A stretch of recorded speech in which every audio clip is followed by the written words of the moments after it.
ola de no menami kito lemila wedo yebela nyon doto wona ya le Canal FM de Nyasimwadi Canal FM Toto veve awe no awe to mi do wezona mi ba egbebe mi we ne nyon be wona me mu kano jibe nya ukata mi fona msesende e mi gba otiatia be yo ase egbebe wona e yira makapo wezon ahomia de viore ni sobedo e le ya da pe profil pointo wezon ahomito de vio ni sobedo le ya mi da pe na da nata Jérôme Soussou wezon vétéran des Angers ele zoadi anaquela fobia a egbe brother gbe so kura gbe la bi omlede no koto da donu video wa ele zoadi da pe je gba ve o je ma ve o ne je ve la gbleru de ko to fondo o ma na mi la mesin agbegbogbo ni na nu ve tutu gban après akaka sana do adoma ngo vi le gbenchi o mi akpode koko la na de viola do mi ano do apede ma o de eta idogbe na misiame le egbebe ona me asiale ke jirudua dona medodana et on va dire so COVID-19 de dontenia docteur Arwo comme il vit aussi et mi la hole go me docteur wezoen yo dalele aho me tode de viode ni sobe dollar de ko ele ya il est tout chulura nda pe bo va akpekaka on bu support ah o nyumbu enyo docteur ne kuku e dode to le hiye pogodo akata me ba ni gburu mi o chamyaji eye ne be doa e be ne viajo bu won to e do la me na me do e kwagbe la me do si ke ngbo le 3 la me do ti le gbebe nke kiame ne mi la pour un poso covid ntiade ele didi alo ele ji ele didi alo idia bon ne mi aso chiffre que il y avait ministère de la santé le dynamia mi le kwebe releme a nomba le ji vivie egbe mi agbo e so ke va ya be nomba ko de tunamia amenene kenti opodo ale so gamje dia kaka bana fifi que mi na ka confirmer elle na akpeeve pro blandre voreke 2071 et au de to soit ame de me ame ko gan ame ko ogeri o soigno ye mi gobe do voler wantia ni akpe de ka à la fin ton blandre voreke 1541 et ame ko nti do pa to le fifi ko le kondi yemi lo suivi na wa et elle à la fin né blandre voit que 479 et quand flavon to ame ko tu va den les mea il est ame blaton voreke 51 donc amien tu ko be so gom de diane fia en nomba le di vi et yo enyo akpe docteur do me de ata fia le kondi ade ame ko be na me le via do ade ku heke o nya docteur mi le po le ni mi aso dagbele wan ti agbo o ni wa to dagbele amoko o po do le kele la mena wa ma globe amoko e do le kele la mena o le have pa mi mo ra pave a pa tu grand to en amoko mi na be amoko ni asymptomatique ça veut dire que e do le kele la mena voit on le do ni peto ça le pe le wan ti ko la ko la me do no amo to gbe mi ndo ku re gan de pe ni mi so pa wa gbo et ameko o ni dono ako e doa descend yoto que la nabe o la do problème de wa mi hospitalisé dans les CHL le commune on va ma glober à la date d'aujourd'hui à article que milazan machine que milazan et nous comme il sort donna me kwata ole moi te gbo fibe mi le do courir de gobi ne wa be de dada bana fifio if ya dodoko ona sotona kwado amewo ni wate no dedie no mi aten podo no gbade le to gbade dodo won kwata o sogbe a dokito ware on gbale se veve le gbadu kri le bidibe nu yaleke wedo yo wa o jiru do le nami do nu kimi so do we maska o le na kondi public o ya kekeme grand kunu komi so fote mi de ko sur blues kunu o le nami le kondi ke ni kondi spécial a ke ni CHL le commune et tiens a wukunu kola do atwe ko do no le famia jiru do le nami keke mi agbo fibe ende banke mi ke mi mate so do ale kebejo pour le moment ya enicia de kebilazia ele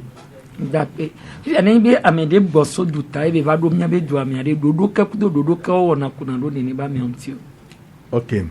fifia mi kpe be kengboy Amérique pelagwe do avion le dude me quoi o de dasibe ela o testa quelque temps soit 12 heures kengboy do avion donc ana me a o testa gbe do avion e dom lentio ya kwa mi e dom lentio bon bana me o testa vo ba do nyebe dua me chan yeba aéroport auto na test na me ole aéroport na me gbova no o testa na me a e dom lentio pa problème le ko mo le e a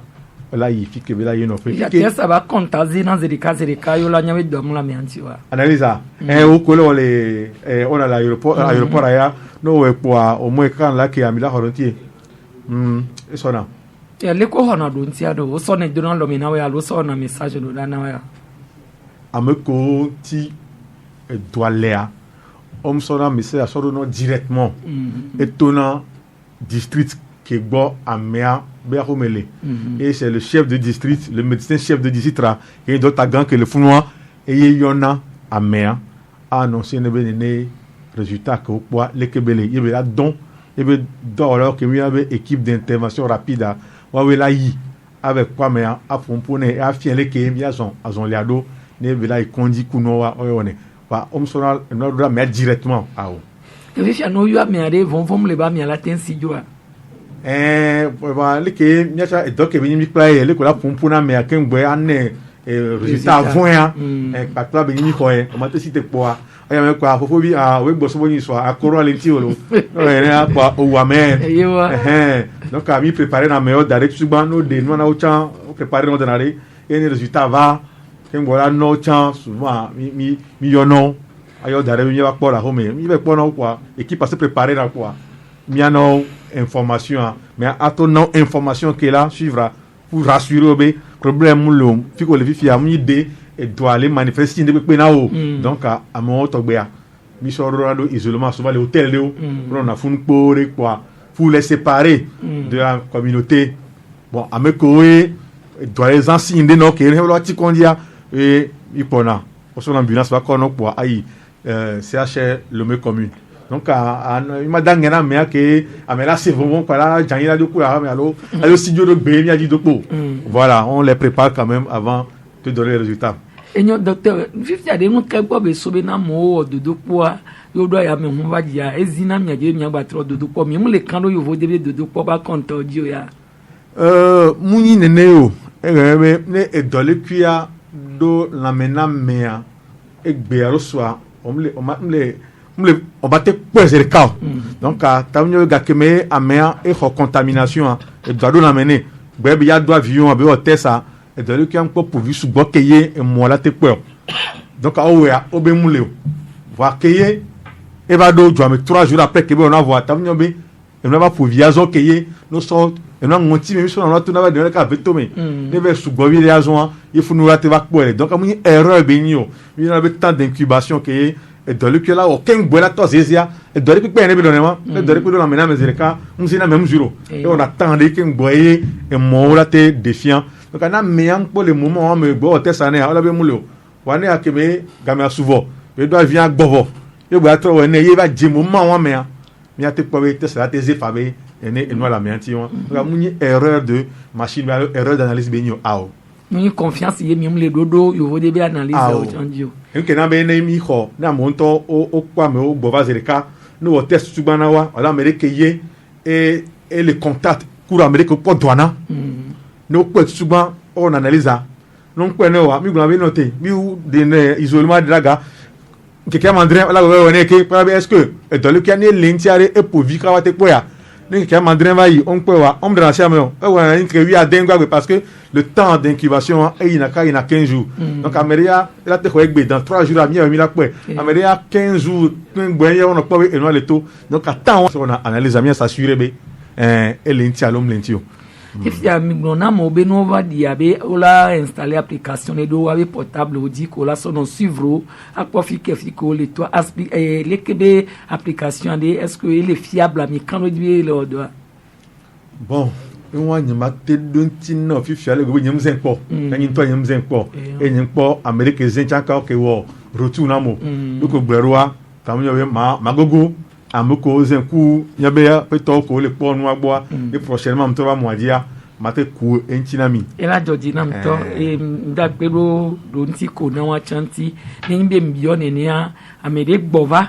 ena adresse de be funu eleja ze won inu kenti ona na adresse adwa le be ni be résultat ba to ni wa tem kwa miamu ya va mu yifunu ame adresse ke be nan to chan ame omnyan to ya be gbon to chon wa ejo soden po edo gana mi won ge me be la wa to la wa joa yo ba ododo po ni a o wa le po be sign di o le jaze e o la be di do aga funu me ke ngbo wa le yo ame ko ba adresse be na me o be o egbo ayo munya be egbo re ani ba application le odoa le o ka be to jo le togo me jodo gana mi wa yo mu suivre e nam bioro non ka o la ten won me kuku na me ga bu me mi wa dogo agbona mi docteur enu ke wo ye ni ba mo va yo analyse non po no résultat da na cho ina home ni bo ba po do ayo yo ami ala home ari ame ko le en contact ku do ami ala ho ya me o de le ko na na wa ya do amoko le no ko do na me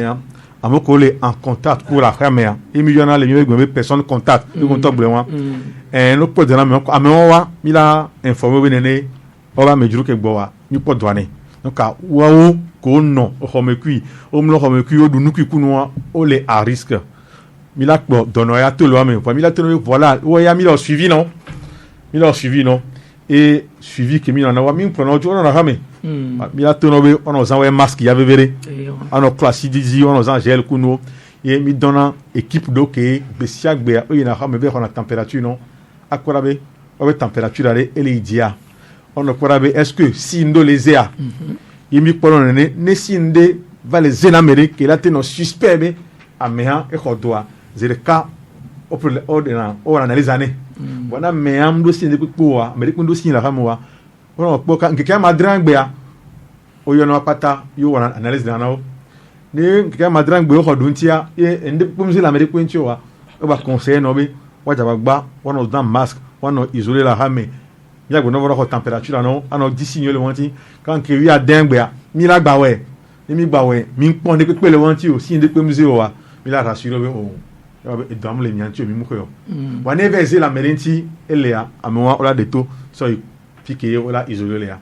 ende benine wa docteur so comme je ami cb étant toy reprendre à moi en charge tous les engagements mais on dit va na fifi ade ne be gbanye wa lo totro de bemi pour le moment jusqu'à présent munyabe ameko ye o le pot donno le droami et que mi yabe transmission communautaire les miabe communauté ma home comme no ve kwa me nenea puis ko sona yina jusqu'à présent on peut le tout faire ba me ko le bosso mondia waouh ye o le demander une contribution na ne wa no fi ko la no de transmission communautaire opata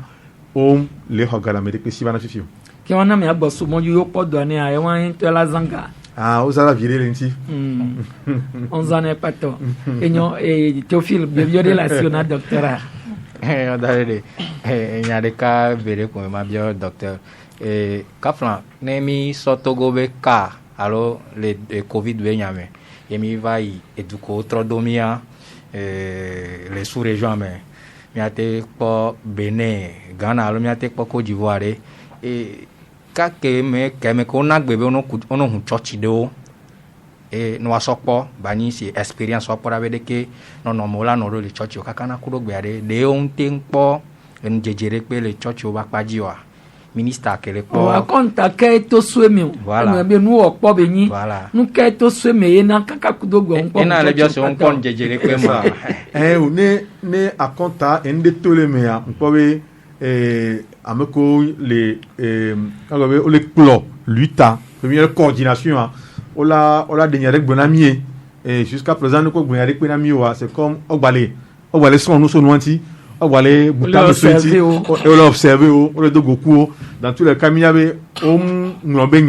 miabe dernière intervention ko les télé que continuer se poser question na coordination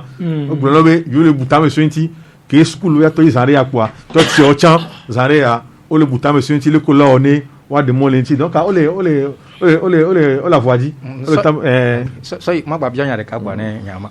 so yi mi glonzare abe bon be fifia le actuellement avec me ko le bosso mondia o lo contribution kafla ame ko pata le gboso moji ame wo pata si alomele olo amo gbona so moji parce que ko here ko gbova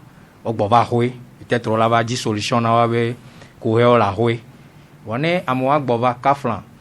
sans trop glombe o sona me danade afide hotel de ke o hanto le kwegbo o fifia ke on batte le kwegbo à 100% ale de amo la tel ne nwa alomemu la mi asolo gam le si batte no fun la te no fun nde doa mi gbale mi le wo dobe e doa ne didi ne wa te hu enwa edian o ne nu batro yi ne dodo mi to me wale apa wa de nde mi le permettre be doa ne gba jire ji wa oh mi se gbere ne be mi le dobe e doa ne jire ji a de pe de a ne amea gbova ye depuis l'enregistrement ko le wole ejuke mo ya do imi le gobe amoko gboso mo ja amoko do afiyan gbo ero imi le ko amoko do na ngona to pa godo ku no wa me pe imi le maîtriser beaucoup toi o docteur nous comme son cuida da afiyan do toji o egbe be na mi attend afiyan so be galesia onyale be wa ro kaka gbodo pe bi wa be ba kombe eni ke yin ke le bebe no me akombe mi te e do afike be gbangole comment yovode ye funu ya amogbona so na bana ena be wo ya mission ku do anti kom donc ani ntetem la merci wa bon nyabo ogbero de jusqu'à présent nyabe o abandonner me de be ne be contaminer me le joama awo nyem le suro walo ko bien nyawa manoti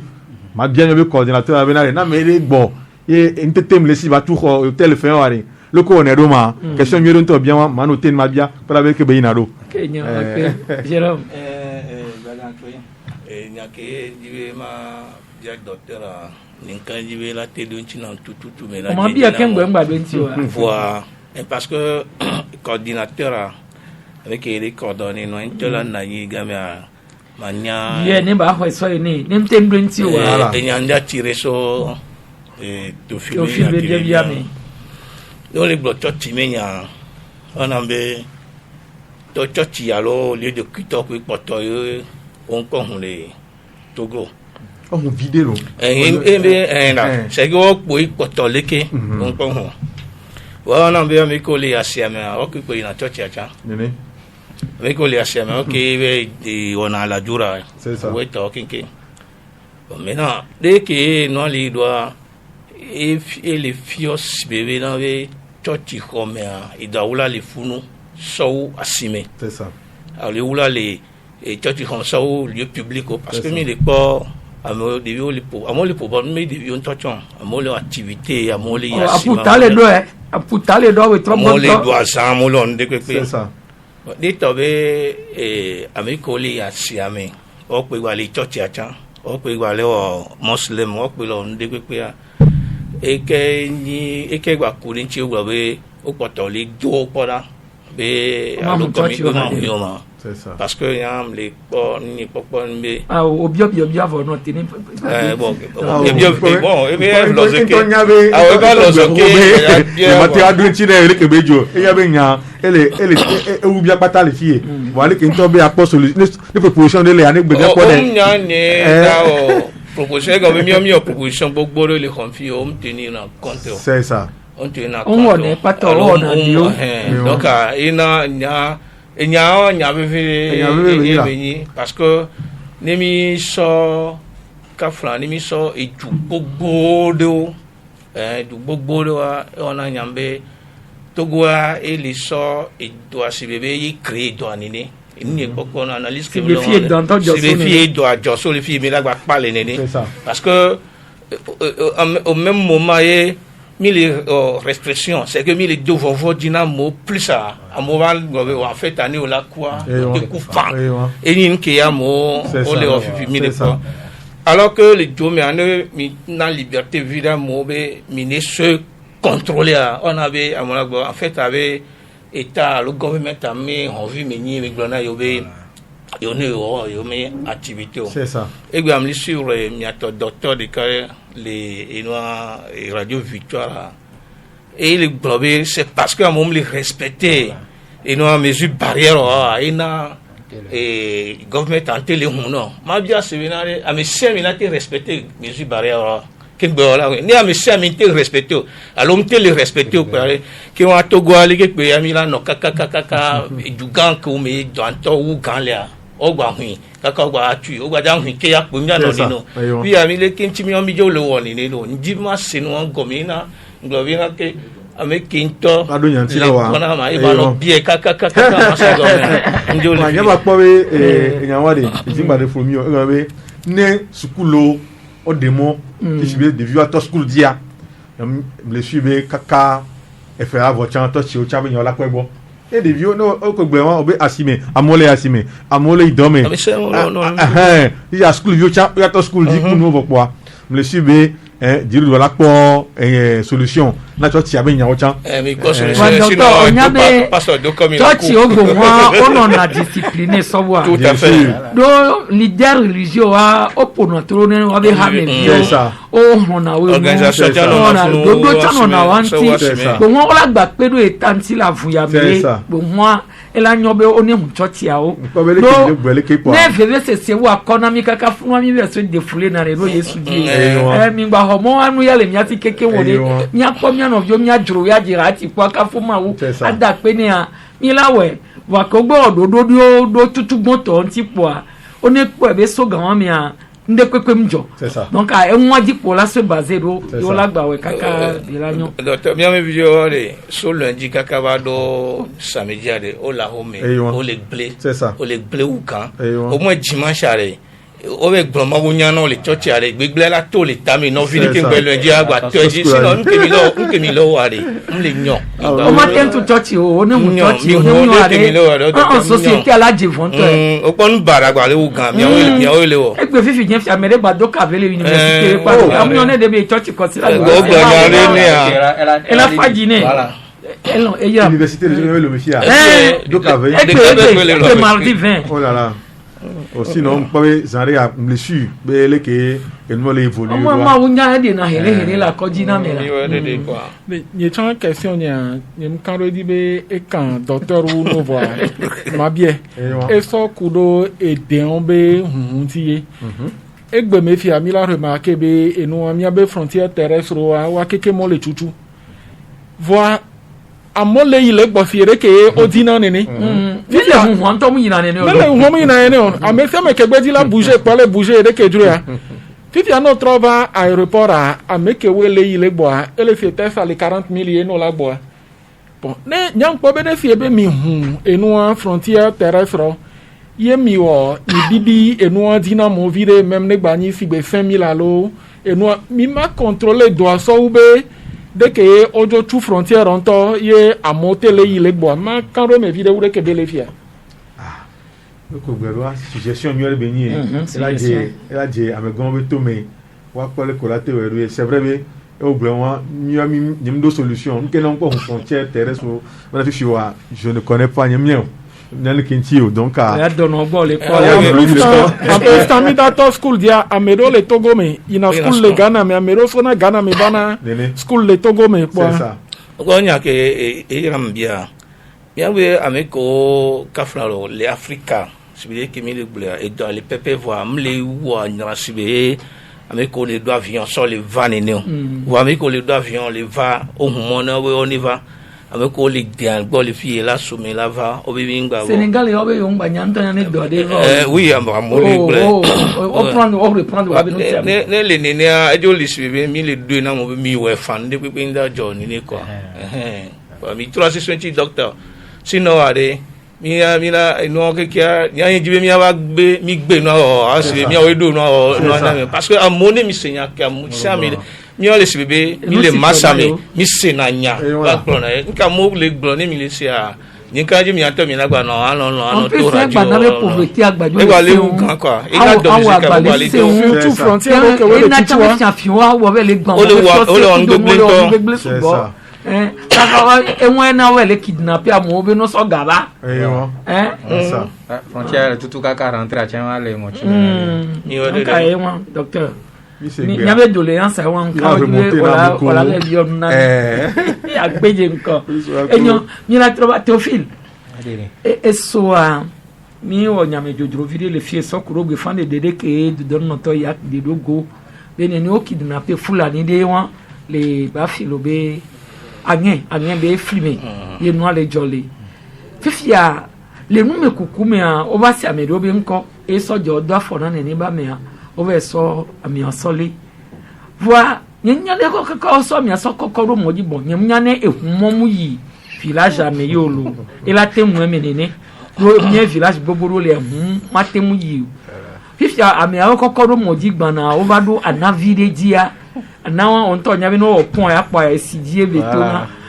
ameko le soda rumo be gbedo ke soda bude kwekwe cham blem ye de ka ko soda rumo ni ko jo le c'est vrai le bousculer moi soda hoda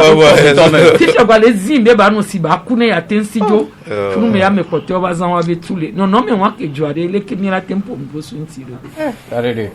de fu video de fu tutuma enu ke mi abu na ibe mi ado baba na ameke kwa kupo me enu ke chan le me ọpẹ fiwe ẹnu wa ke vẹmẹ a ọla te kpẹ gbọ ke ma te jọfa kaflan ne sọdza ya me legbe ya souvent ne sọdza ntọtsa dza va gbọ ntọtsa la xɔmɔ gblɔ be ɔno va kplɔ ɖeka ŋba nɔ lo ame ɖeka ŋba nɔ wosuna ve agboe ne hoe glo enya me ve ye ne me nɔ na yi ɖe hume ntɔtsa be feko ame ɖeka la dzɔ to vie wa de ke la jɔ kaka yɔ la kɔkɔ ame ko bo va lé aɖo mɔ be ŋgbodo me vɔ ame ɖe kpe tsa dze o ame kɔtɔ dzo sɔmɔ kplɔ ado gbalo ko ye ŋutɔ ɖeka le libre le mɔa dzi ye be forcé ame le kuma o gedze tɔme bousculer o gedze tɔme vɔ déséquilibré kemi gedze tɔme vɔa o dzi la sia sidzoe o la va zi ame ɖe aɖe tɔme enye sɔdza manɔ la dati la si o donc o ke o le lui ta dzi enu enyi be fike nɔtɔ le fota so jɔjɔ enua début enyi be le o le amea ɖoa nyi be mi le gblɔ be ame wo amea zi ame ɖe tɔmea ewɔ nu nyuie ɖe o lo pɛpɛ vɔ le o le amea ɖoa omle na mene ne o sɔdza blibo la le amea ame ɖe la sɔmɔ emɔ bula kplɔe do ke mɔ ke dzi o le amea ɖoa ame ɖe kpe mu le ŋgbodo me ne o ye o zɔn le yi ame ɖe kpe tsa ŋblɛ yo zɔn le ya amea tsa ne kaflan ame ɖe la bia se be yɔ tagbɔ le ɔdɔ no wa koko le o nenea ŋkɔ tsɔ ŋute wɔlɔ be adzo si dzo ye be nu etsa wɔ le be dzɔ ɖo kaka ye be vɛ zi ame ɖe o nɔ toa me le be dzɔ ɖo le toa me ke ŋgbɛ tsa zi sɔdza ɖe me ke be nu si kaka kɔ wa. amina epremi ewɔ susu ke ŋgbɔ wo gɛnje fún mi nyale ke ebi la gɛn do. donc le o le amea ɖoa kaflan ŋusɔgbɔ mia de kuku ne akpa tɔbɔ no kpɔ fún bɔ ame lele ami nya le o le na me ɖo le du ya me. esɔ ke mi wɔ émission mu xɔ message gbogbo ɖo so droit de l'homme ba me ɖo gbɔ be ne yɔ yi dɔri wɔ gbe le intérieur a nene yɔ dona gonu awɛ gbɛ be moyen mu le sɔdza si le commissariat fofoko le mia be nutoviwo mea ne wate sɔwɔ nene be. fún vi ya mi gblɔ mɔ bɛ da de de. o dona kpɛnkpɛn lɔ na amia sɔ kuna ɖo mɔa ŋuti o le pe avɔ afɔkunɔ ne me pe o bɛ dzania. ame kele kuma tsala jafo kuku ya fún mɔ bɛ nya le mɔ bɛ nya eva wa mɔ dodo le dane de nyem di be ma commenter nu ya do de ono wa ma ba zan mo de ke we ma jodi na ame de o parce nya nyem ko nyem nya de ke ma te mo expliquer do alo ma te ngble kaka mo la se gome bo dale ami yo koko me ro mo di se mi jambe do ye bele yi dem nyare ke ma expliquer nene bendo parce que matem ejure me nu ala jole mi la no blon be nu matem jole togo ke mi nyare ke yo le na mero mi nyare ke sécurité be nyo ina doa yo be nu jole mi abe ju ame a pacham vire vo ne gbani enu moyen be nyan to cham le d'accord be no yi mi abe nu to me a wa be enu poste mudo moyen subo o le me avo mi kokko me ro modi o mo americain e jale ngbodo me o tafia me en toute liberté nene bon nyanye nkpara be o le yolo tam no kokko le o churi mu nyine no le na me o alors ya invité be ne ba ni we ya bi enya no da invité amele to bo chami nyare ko invité na no ka tam no a balade vire so jabe ya o ku ikpara ye be ba tro nene voa ameke wele o nene be no cha nyem nya ga ke me enu a kidnapper amea eva do me be jo ame nu a enu mi se Sahel me mi se na nya o le be o kidnapper amele Niger be nu alo Mali be gbedada po en plus enu dro yo kidnapper na amedro kidnapper na o ambassade wa so garo da ne yo ye ambassade ka we chon mu nyi mi aba Africa be nu yo ke we si onya be gale a parce ne ovele jure meto a enu on to opera no funga kanu la wiawi nu kamere pe chon nuke do megbana wa elanyo be miabe dziɖuɖu aba tɔte nu akaba nɔa mi la va ɖi dzu ɖe me tɔ kewe contrôle mate va nɔ ŋuti wa. enua ke de dzɔa enua Fulani kafla wa me nya wa mi gbe o enua e dzɔna so kaka gbedegbe sauf que Fulani va réussir zin sɔdza ɖe esime ekpe nlese tutugba ya sinon Fulani kudo Fulani alo Fulani o kudo na ni be ya dre ni be le bla mo ba do mo so na pata ko to wa kidnap ya e le bla e ve gwa e won de ore onya benefit be o so enu no be mo di le ya afido ke we so jam no na wa no pa braquage ke we no na o la bi amole hume wa ko gale wa ele to la fire pata le ya me nyanyi to mpo mzire kam zevo itum kadime wa no le no fiafin wa moji ipo enona voa souvent soja de canon en bodome fiafia no na dodome nkego enua to solon enua véhicule kodo moyen mle waso voa va me garder me une pas jeep bleu police kodo gendarmerie to au plein gendarmerie kodo commissariat voa me nyam ba dossier de garder me batterie mi sûreté pas via mon tifun bang ogbelom le jero do no we do batterie coule doji ni no paga batterie coule doji batterie akola so daro ji me kala so doji ko mu o ma re pe na ino abone so doji o ma so doji o paga mi lo ntotom le glo ino antom de tous les journal me garder mi bayi et puis no dona subo wa ke le vrai ni be ne mi copie o me a omnana ehun moyen musu na wasi no na copie mi tosi leko e mo ame moko anto player depuis quelques jours une information devait au appeler Deep Vision au plus bang et les ministère de la sécurité mais pas mais on commet ne police parce que ho to oglebo ko to anto ekuba le modiwa kalmo ekolo hundo nyowo odola so dangbe mi atonya o be ble na de wa so na for continue gade mo tocha ni mnya o bonde odola khonami wani nyale ko wona ro kaka ami ba vonale e ko mi so jo tutuna e won inu ke ka o ha khona o ba dina o khona bu so ko e wo ke ka ndon mo image nyere ni mi ame koro parce que c'est vrai nyanglo négation ami so togo so jadoa surtout les Togolais Mathieu parce que les journalistes mais doit se voir soja toi et gwa seunto et wa wi la sécurité nami wa wi le pota nami wa wi le onde pepe nami o ke le jibe o ke le jibe me ne so dengodo abaglem le fi coronavirus est entonné do le pe la ki de to wa lo te gaz ho donc avane ami on le benao le ko la lodo a eni akpase seven ko va on a garé mais le mot me kodo mi ko to kwata bon donc ane le ninia et puis encore ne soja la so et mon là les fianfila mais elle est très risquant elle est dangereuse ni tomagbe kafla c'est et toi kaka la de la ba no jobe la de ami de la testongo domination inu ko wa odikai olekpa donc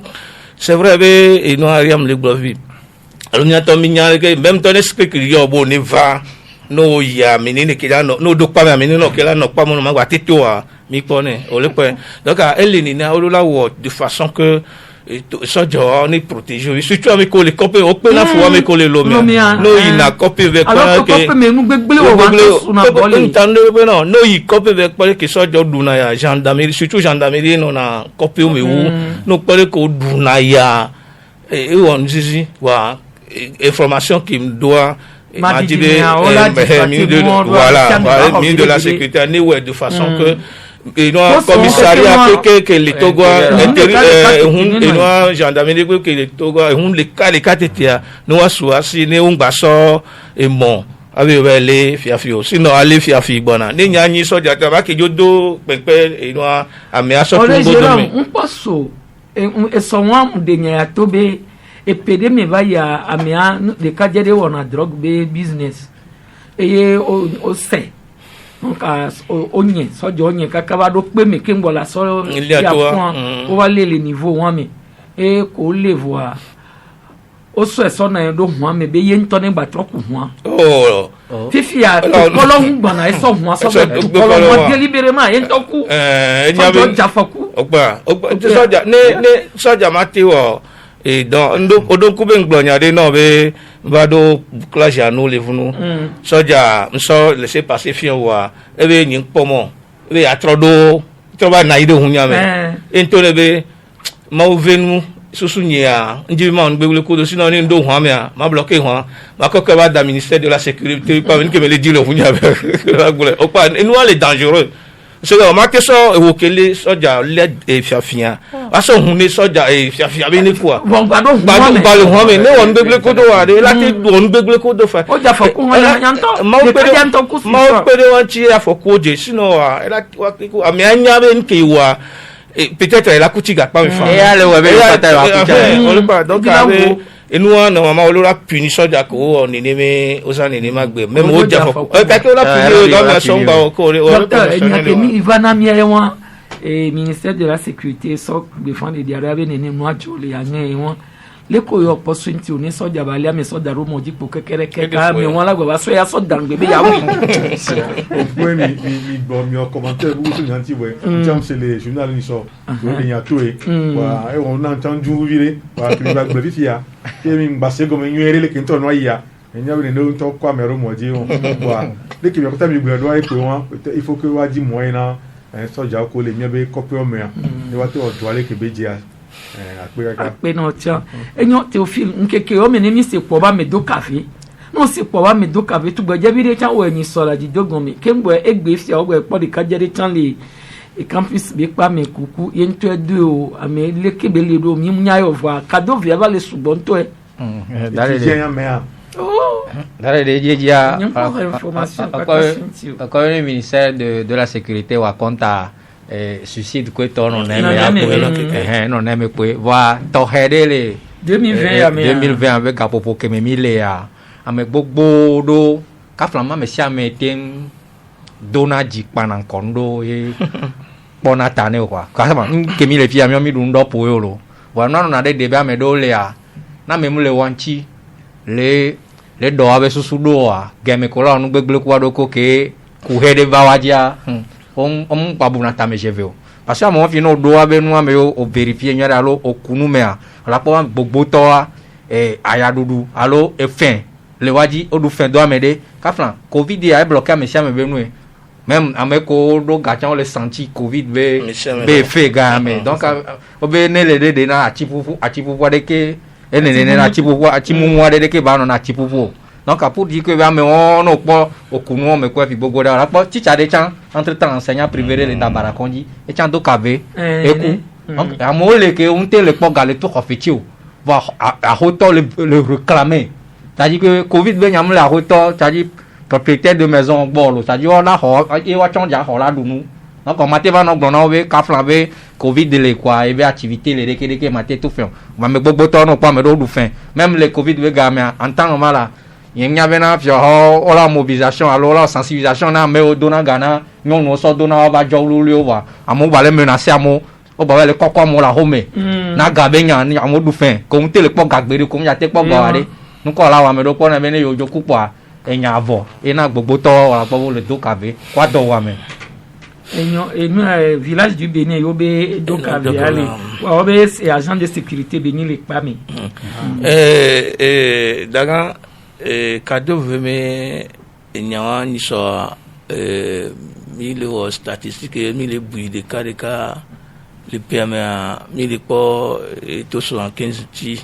globe ya le ni 76e il y a do la vidéo et mim seolo ouais ko mi so le so début d'année kaka do gamia les chiffres les ni l'examen ni nya be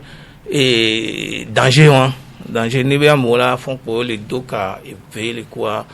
et défaut et une que les me be binjo nya amiojo kuna mi ba sina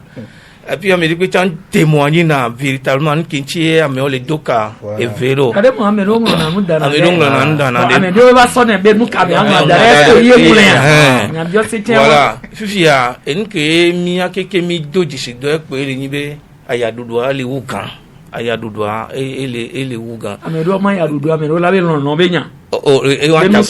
wa tagbo fafa be nya parce que de viol le moto fi bangba ka fla ni nyon ku so la ti pani ni ola po ameke le moto le funu e ka fla vale a asia mi la ti pre da ho me la fe lo ma gba te wa ka sigbere o donc on est tati tagbo fafa to o ngba na wo Amérique je vous donne les noms il y a pour ton vous doit ton vous donne et donc il y a du doigt il y a quelques minutes de décider et les sous-bois et puis les mille gloire amédo glonabe mille dévoiler gouvernement taille lo mi obe gouvernement taille au donto nous prévenir be obe on le dit 300 places les hôtels à mes 13 450 et va déposer quand les dossiers il y a dodo pour 300 pour les dire mais on pas nous les globés là aya dulu les amonga sana pagabe alomi les globés government et une réalité est mis quoi ah nyan maudo pele nyan tinye ki fo ando kwa kasa po na sonu e jimle amedi an po na to cha la no o le pa ni le ni nia nke li jolly copy o me nke li jolly afi subo e no subo donc nke le me nia egbe me a nya ngan ke mati block pe be mi ne tati politique me nya so dade ni wa le bene joa ni wa tu no a jinududu na moni du ni amoni volé o mi krame e ka français André a passé semaine du ko e tati gamiare na moni du no o développement ni joare ni jo amoni povofo gamia ko ve nu la didi poto e hlo mi nu yona e nu mi nu yona e ko ko so janti dade de no so nkuso so gakeme o lancer couvre-feu kudo état d'urgence le Togo kakavanefia ameke we do kavea omuhoyoro omuhoyo donc on lava bien roko be nkele jo enu Théophile Tafi akpare fi eni ayadudu bakudo amedoa odufen kudo eto opoke covid benya ya jani le ejudo me o prendre mesure de kewe o sokpedo amonti ne ameke we dufen alors ameke we do gakudo eto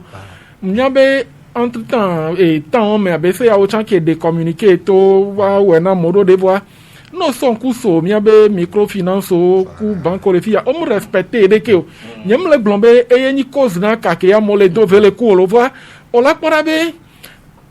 o mu accompagner population de ke be jene wa so didi aya duduane le covid be tan yo ayanto le sangbe covid ayanto le sanke ngbe covid ababa gbakudo ku fe amola do hoso 18h amedo onya be zanme yo to na be fananu kudo eto wa vipo ba di pe collective ya charge o ton gbale va pe o pa donc amo problème o va lo to modo de ke o ngbanya de ke o la to so la to le me et que l'état fidi charebe nyachandi oldon kube e no ti choba fit te gare me e privé ton on batemba le tout fena wa chon donc kuho ba la modi tellement be on gbanya de ke o la sortiro même ne mia be ministre do ko be togo to le dunu nyere a mule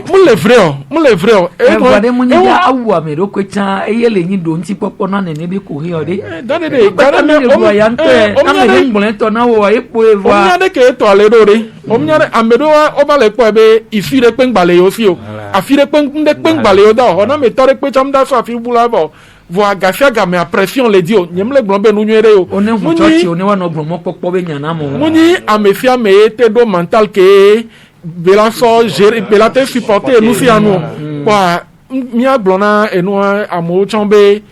quelque soit de ke enua la nodo cha avec do kave akuya nyem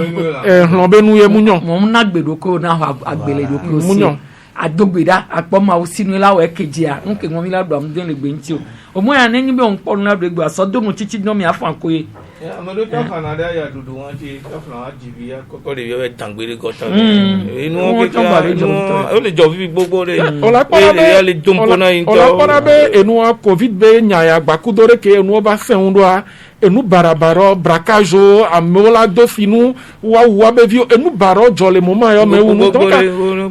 kaka bana mi matin blanc fi jambe mi le do fin ne on le passe enu agbale wa mo donc anesi be gouvernement la gba temu accompagner en mo vide pe ou de ke be le san mpara be la pe do mon ti so wa da yi molun ke vere amana me sia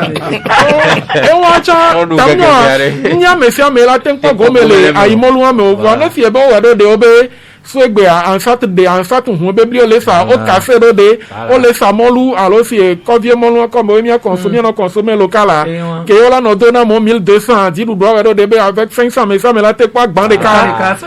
la pero je me viens ti ya do chan la di divide enyo docteur nyade la si o la gon so pe no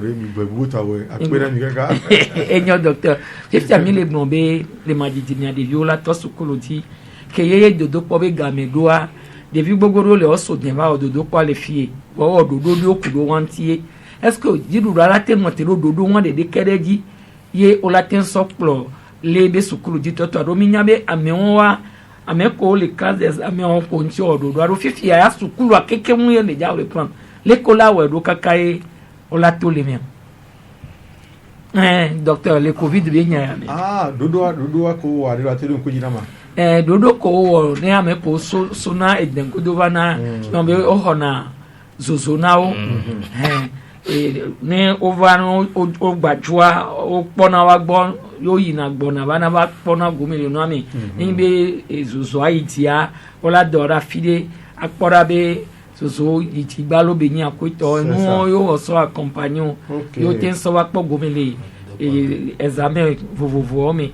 wa kenyi be o le restreint on yame fitu kwindi o so no ane si ta kenyi classe pa tele ja répondre à des l'école là où do de viola te sukulu a yo la gbo ba o me de mi nya ne de viojo le sukulu a o be le no a de meye o le to mo de chanji ken gbele ya o meye l'école là te wo do me frondo kakaye o la pour haja do covid ave makakan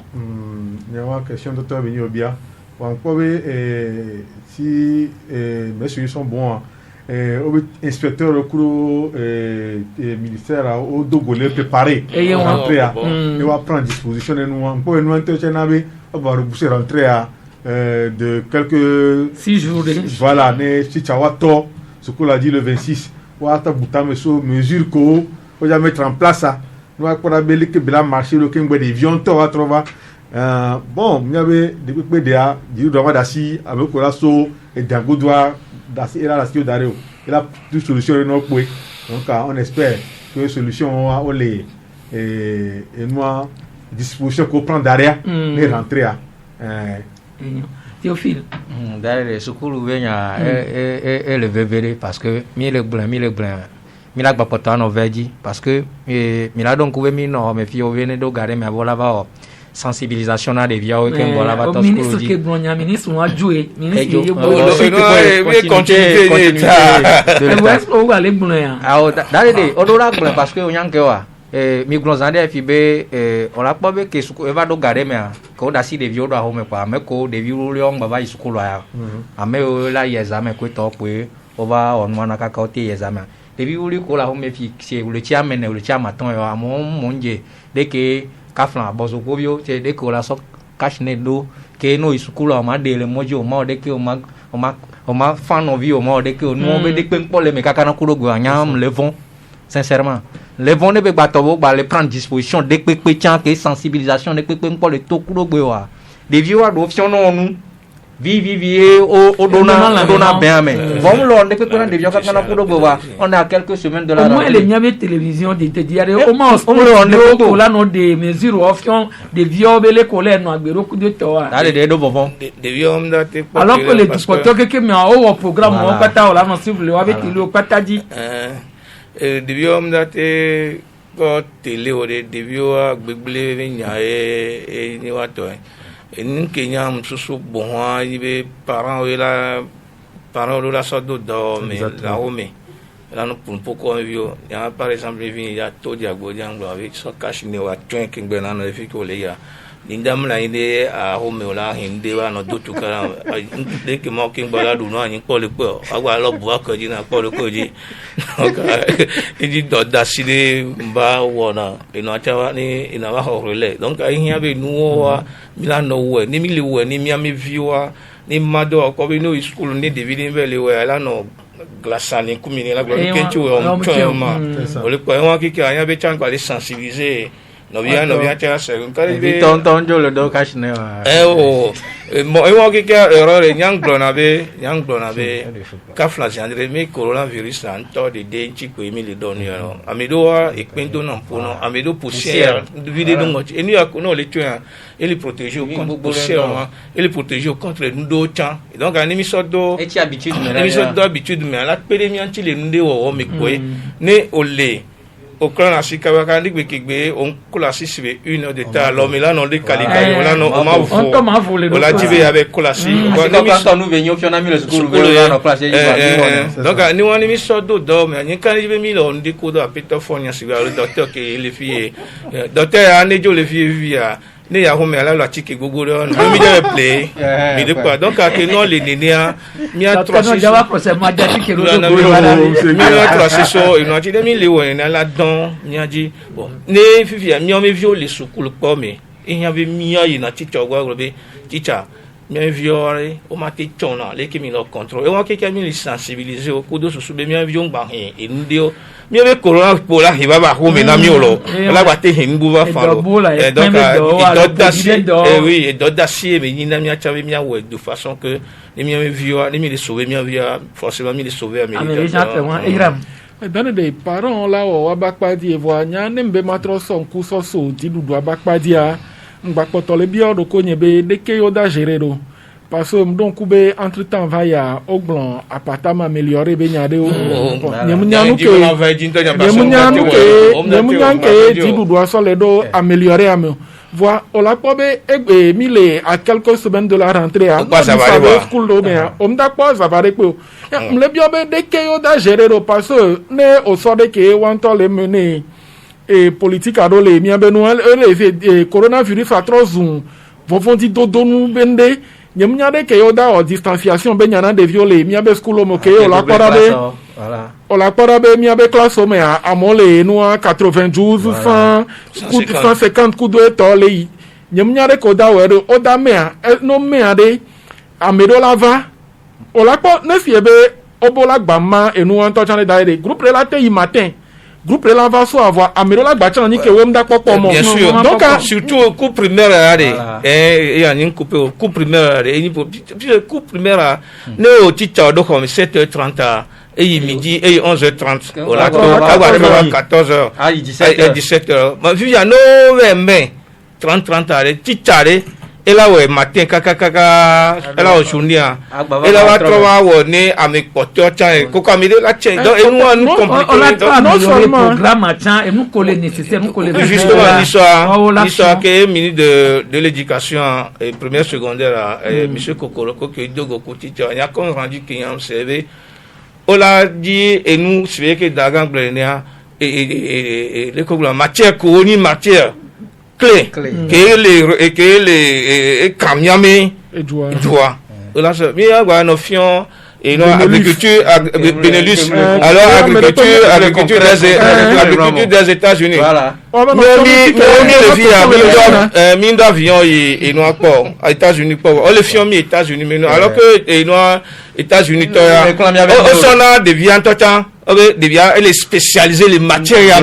et les médecins les génies les pour la savoir on nous contaminer quand il va flou min so va on depuis tojon mi sukulu akaba do fia mi nyan ke chami aso que la doc mi va les plats gbede donc nous on les tati on a trop réforme et Didier fie di dudu ele fi bebe englobe éducation be secteur avire wa nyam ko be gapopo ya ne wa trova wa do ko mene o la tu school so pe school parce que egbe coronavirus le mi le glon mi le souhaiter yo voir et sokuni soit et nous voulons la batemba que distanciation ben yala na ni pe même school vio en classe mais au-delà de 80 muni nous nyore benyor il faut bewa multiplier school on et la nyonto chan wa webe de wa no ba mere kare ka nyan kwele covid be ga mi ale school ga gbogbo me le du potio mi o le o menti ari kare ka o suku ganga mo yo to ja o la primaire là no no ke wa pa o pochon la na ni ora wa le du ya me fika me school don to cho le ni a ipade on to cho le a school ho gban singi gban wa di o we on ejo to jo wa do e ku ti ko me to ale pampara afi don to janvier be school a ta to pe janvier school do me le to cha o la po le fi je be school vi on pa ban ni wa so ba school ami donc en effet be la ne gale parents c'est on est pas ban wa so il mo la place le o da bu de via so ba va cha mo de ka da no re Y'a pas de school quoi va mieux de que no mo nja ji mo ma ka ba wan pa va mieux de que no nya de la so nya so we gbe nya nu ne o la pona me ko le nya se nya be nko kudo mesure o ji wo dia nya kwa la o nya ma so nya re so pe nya so wo nu anyi masque be nya e pe le bevere masque dodo nya po we le jovifia amole gbojo le masque dodo kashinia kemi wale yeve go takuvi alo kemi takuvi mi le yeve gbe ame alo ngoti takuvi aha e wa donc a kashnea obi wa de wa so chon ngoti kunu ye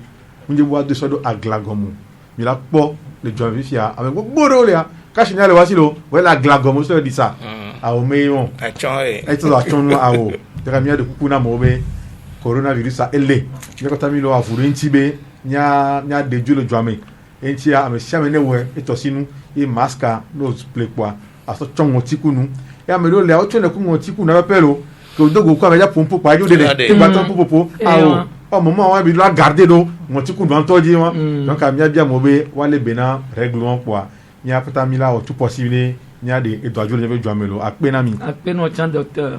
dare de ndem die ma gbon ken gbo mi asopa o la po ben keke o me enu o gba to amelele na cash ne chonchon voi gade me wa amole hu me vale ya wa o de kale hu me vola gba no tote ame on chan kwa mi abe po vito chan ne mi abe po vito chan no po no nyere ken gbo wa no we enyo ape yo to bebe ave no ave to mi da pene be mi no kudo mi le gbe be mi we ne nyo be wo na me ira ma kako to fil point to Jérôme Soso docteur aho comme bi ma aussi e vale ji dudu abe comme e gbaba de nu me na mi kudo covid abe dodo fofu kudo le ke nu le yidwa nti e ndo le mi me se gomo e gbaba de wa gomi na mi egbia to manda tebi ku mi cheto mi ga ono modando opia Giroda Kutala pero mianti onaya mi la trose le 3w.canalfm.com dia lo ne mi YouTube dia mi la kwenye to Teresia de masonya hunlede bye bye mi wena